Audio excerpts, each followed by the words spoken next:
नमस्कार दोस्तों, wealth take pro channel में आप सभी का स्वागत है। अगर आपने अभी तक मेरे चैनल को सब्सक्राइब नहीं किया है तो प्लीज़ कर लीजिए और बेल आइकन भी दबा दीजिए। नमस्कार दोस्तों, तो आज हम बात करने वाले हैं 8 से 10 इम्पोर्टेंट स्टॉक के बारे में। तो चलिए शुरू करते हैं। कल रात को हमें डाउ जोन्स भागते हुए दिखा।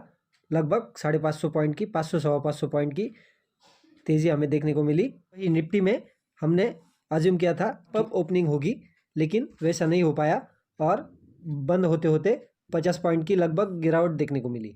डाउ जोन्स जैसे रिएक्ट करता है वैसे ही निफ्टी 50 रिएक्ट करता है। ये प्रोबेबिलिटी 10 में से 7 या 8 बार होती है, ना कि 10 बार।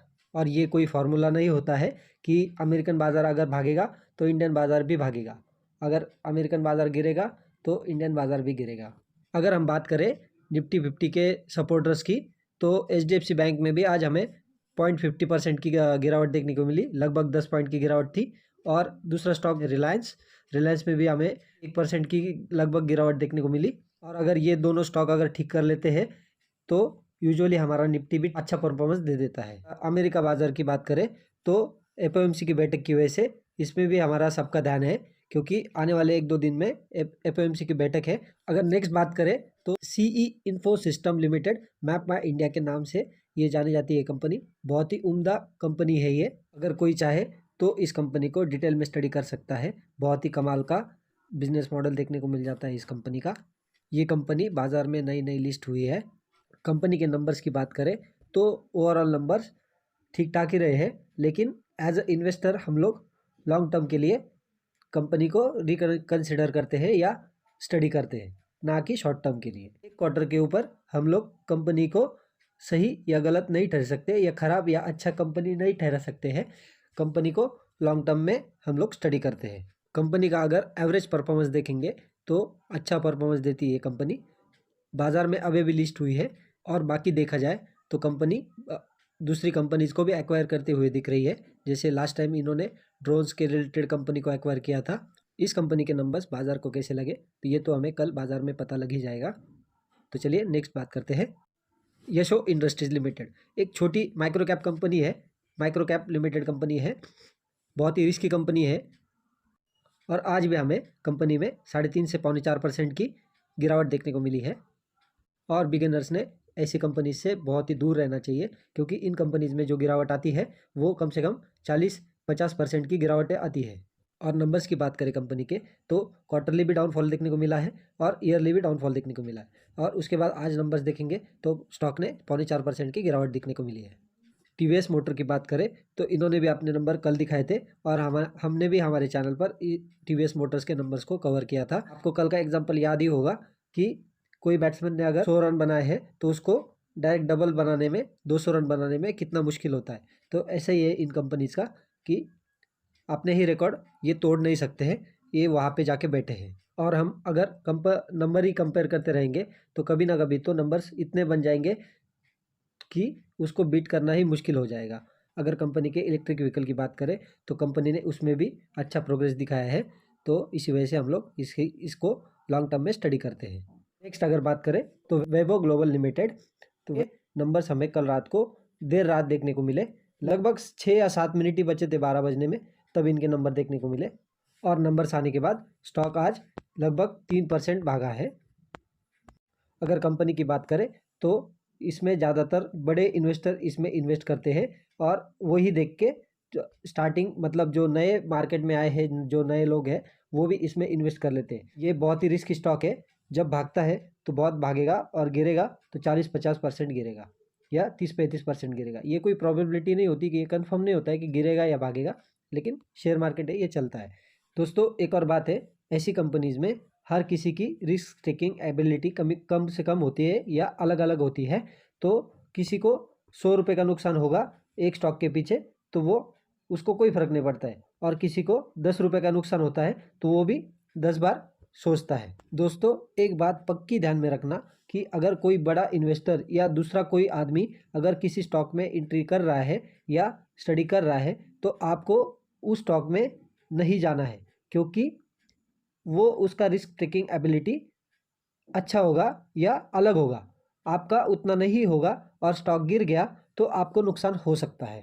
तो हमें कंपनी के बिजनेस की स्टडी करके ही और हमारी रिस्क टेकिंग एबिलिटी देख के ही हमें स्टॉक में एंट्री करनी चाहिए। कंपनी के नंबर्स की बात की जाए तो कंपनी के नंबर्स को बाजार ने थम्स अप दिया और लास्ट क्वार्टर के मतलब Q1 के नंबर्स भी बहुत ही कंपनी के शानदार आए थे। अभी अगर फाइन ऑर्गेनिक की बात करें तो कंपनी के खुद के रिकॉर्ड ही इतने बड़े बन चुके हैं ना कि इनके खुद के रिकॉर्ड को मतलब खुद के नंबर्स को ब्रेक करना ही इनके लिए मुश्किल हो रहा है।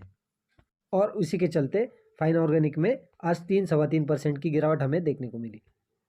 नेक्स्ट अगर बात करें तो पीडीलाइट लिमिटेड, पीडीलाइट जैसा स्टॉक 6-6.25% भागना मतलब कुछ तो स्टॉक में कुछ तो न्यूज़ होगी, तो इसलिए स्टॉक भागा है। कोई छोटी मोटी कंपनी नहीं है कि कोई इन्वेस्टर ने अगर पैसा लगा दिया और स्टॉक भाग गया, तो ऐसा भी नहीं है। ब्लू चिप टाइप की कंपनी है, 1.25 लाख करोड़ के आसपास का मार्केट कैप है। पीडीलाइट भागा क्यों, तो इसके पीछे भी कोई रीज़न हो सकता है। तो हाँ दोस्तों, तो इसके भागने के पीछे रीज़न है कि गोल्डमैन सैक ने इसके टारगेट बढ़ा दिए हैं। काफ़ी शानदार कंपनी है। नेक्स्ट अगर हम बात करें केपीआईटी टेक ने कल during the market he number दिखाए थे और कंपनी के नंबर अच्छे आए थे और आज भी कंपनी ने आज भी अच्छा परफॉर्मेंस दिखाया है। कंपनी में आज 3-3.25% की तेज़ी देखने को मिली है हमें। इस कंपनी के ऊपर जेपी मॉर्गन की बात करें तो जेपी मॉर्गन अभी भी वेट कर रहे होंगे कि कब 45% की गिरावट होगी।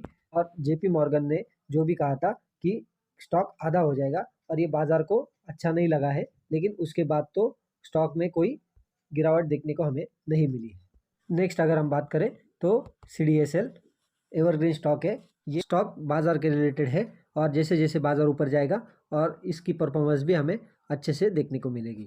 आज भी देखो 5.25% या 6% लगभग भागते हुए हमें दिखा है। बहुत सारे लोग बोलते होंगे या सोचते होंगे कि ये बाज़ार से रिलेटेड स्टॉक है, तो बाज़ार गिरेगा तो स्टॉक भी गिरना चाहिए, या बाज़ार भागेगा तो स्टॉक भी भागना चाहिए। ऐसा कोई फिक्स रूल नहीं होता है दोस्तों कि ये कोई मतलब कोई फिक्स कंफर्म रूल नहीं है ना कि शेयर मार्केट में कि स्टॉक भागेगा या बाज़ार भागेगा तो स्टॉक भी भागेगा और बाज़ार गिरेगा तो स्टॉक भी गिरेगा। ऐसा अगर फिक्स रूल होता तो लोग इंडेक्स ही खरीद लेते, निफ्टी 50 खरीद लेते। ये एक अनुमान होता है या प्रोबेबिलिटी होती है। शेयर मार्केट मतलब प्रोबेबिलिटी का खेल होता है। ऐसा हुआ तो ऐसा होने के चांसेस कितने हैं, और जितना इस स्टॉक में 5 साल में रिटर्न दिया है उतना तो इंडेक्स कभी रिटर्न नहीं देता है। 5 साल में 500% या 450% या 510%, ऐसा इंडेक्स कभी रिटर्न नहीं देता है। तो नेक्स्ट अगर बात करें तो टाटा मोटर, आज हमें टाटा मोटर 629 पे देखने को मिला है। और कल एक टाटा मोटर्स के लिए एक अच्छी खबर आई थी, जो आपको पता ही है कि बंगाल में उनका प्लांट था और वो केस जीत गए थे। 766 करोड़ रुपीज़ उनको मिलने वाला है। वेस्ट बंगाल में टाटा मोटर अपना नैनो का प्लांट लगाना चाह रहे थे और तब जो सरकार पावर में नहीं थी मतलब ऑपोजिशन में थी, उन्होंने टाटा मोटर्स को सपोर्ट किया था। जैसे ही वो ऑपोजिशन पावर में आए तो उन्होंने इस प्लांट को रोक दिया। तो इसी के चलते टाटा मोटर को बहुत बड़ा नुकसान हुआ था और उसी के चलते टाटा मोटर ने कोर्ट में केस डाल दिया था और इसी की वजह से कोर्ट ने इनको कॉम्पनसेशन के रूप में 766 करोड़ रुपए देने का ऑर्डर दे दिया है। अभी आप लोग कहोगे कि इंडिया में केस तो चलता रहता है, हायर कोर्ट से लेके लोअर कोर्ट से लेके हायर कोर्ट से लेके सुप्रीम कोर्ट चलते रहता है। आप लोग सही हो, लेकिन ये कोर्ट ने डिसीजन दिया है कि इनको देना है। ये रिजल्ट टाटा मोटर की तरफ से लगा है, इसलिए टाटा मोटर के लिए ये अच्छी खबर है। नेक्स्ट अगर हम बात करें सेलो वर्ल्ड IPO, तो हमने एक स्पेशल वीडियो बना के इस IPO को कवर किया था और इसका GMP देखें तो इसका GMP कितना है तो 132 के आसपास इसका GMP चल रहा है और प्राइस कितना है 648 रुपीज़। अगर मोटा मोटी बात करें तो 20% के आसपास हमें GMP देखने को मिल रहा है। इसमें जाना है नहीं जाना है ये कम्प्लीटली आपके ऊपर है, हम बस स्टॉक को स्टडी करते हैं। बाज़ार में वॉलेटिलिटी देखने को मिल सकती है क्योंकि कल के दिन तो FOMC मीट का आउटकम यहाँ पे आ जाएगा, तो बाज़ार में हमें वॉलेटिलिटी देखने को मिल सकती है।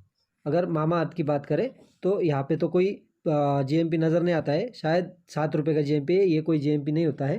प्राइस की बात करें तो 324 रुपीज़ का प्राइस पे देखा जा रहा है। 7 रुपये का GMP कब उठ जाएगा कोई गारंटी नहीं है। ये स्टॉक शायद डिस्काउंट के ऊपर भी लिस्ट हो सकता है, ऐसा डेटा जो बता रहा है, या 7 रुपये मतलब कुछ भी नहीं है, इसलिए हम बोल सकते हैं। अगर लिस्टिंग गेन के लिए कोई जाना चाहता है तो वो मामा अर्थ को इतना प्रेफरेंस नहीं देंगे जितना सेलो वर्ल्ड का देंगे। क्योंकि सेलो वर्ल्ड का जीएमपी हमें 20% के आसपास देखने को मिल रहा है। ये कोई गारंटी नहीं होता है कि 20% ही मिलेगा। अगर बाज़ार भाग गया तो 20 का 25 भी हो सकता है, 30 भी हो सकता है। अगर बाज़ार गिर गया तो 20 का 10 भी हो सकता है और कुछ भी हो सकता है। एक प्रोबेबिलिटी का खेल है। तो आप लोगों ने इस सभी चीज़ों को अकॉर्डिंगली स्टडी करना चाहिए। अगर वीडियो आपको अच्छा लगे तो ज़रूर वीडियो को लाइक एंड शेयर ज़रूर कर देना और मेरे चैनल को सब्सक्राइब कर देना। तो मिलते हैं नेक्स्ट वीडियो में। Thank you so much. जय हिंद, वंदे मातरम।